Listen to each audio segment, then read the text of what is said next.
Добар ден, драги пријатели! Добродојдовте во денешната епизода. Моето име е Јосиф Дамјанов и денеска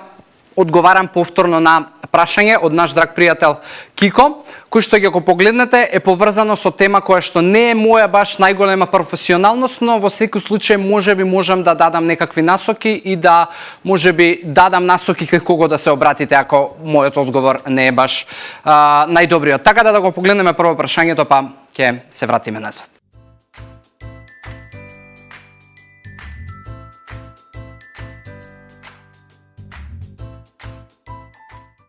Кико, фала ти за прашањето и конкретно ако сакаш да правиш дефиниција, ако целта ти е да можеби само со тоа што ќе додадеш јајца во твојата лоша моментална исхрана, тогаш нема да се случи никаков бенефит и нема да видиш резултат. Она што јас би те советувал пред се да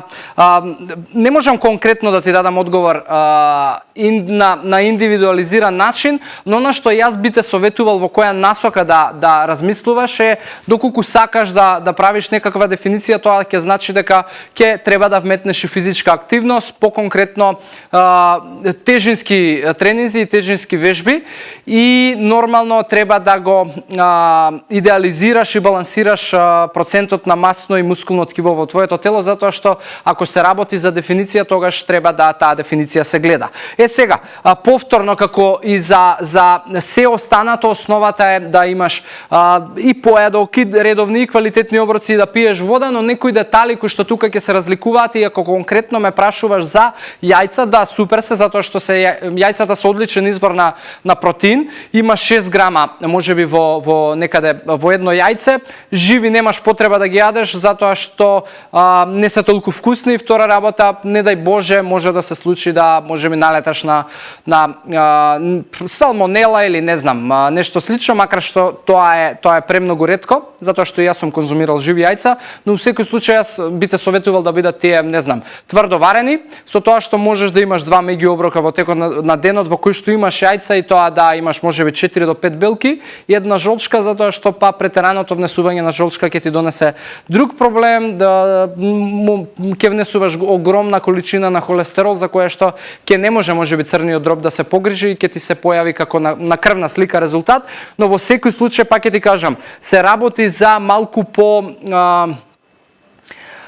некомплексна тема, туку сепак индивидуализиран пристап во моментов не можам да ти дадам, затоа што не го знам твојот тек на ден, твојата моментална ситуација, твоите моментални навики, но во секој случај во која насока да размислуваш е да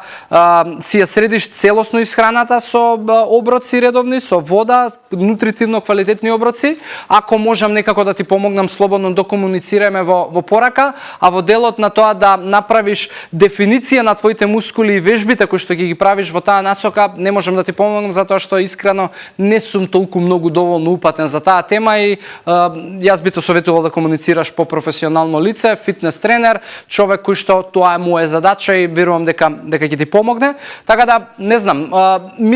тоа е се што можам да ти одговорам по ова прашање во денешната епизода. Ако можам некако на друг начин да ти помогнам, комуницирајме и фала ти уште еднаш за времето што го одвои да ми пишеш.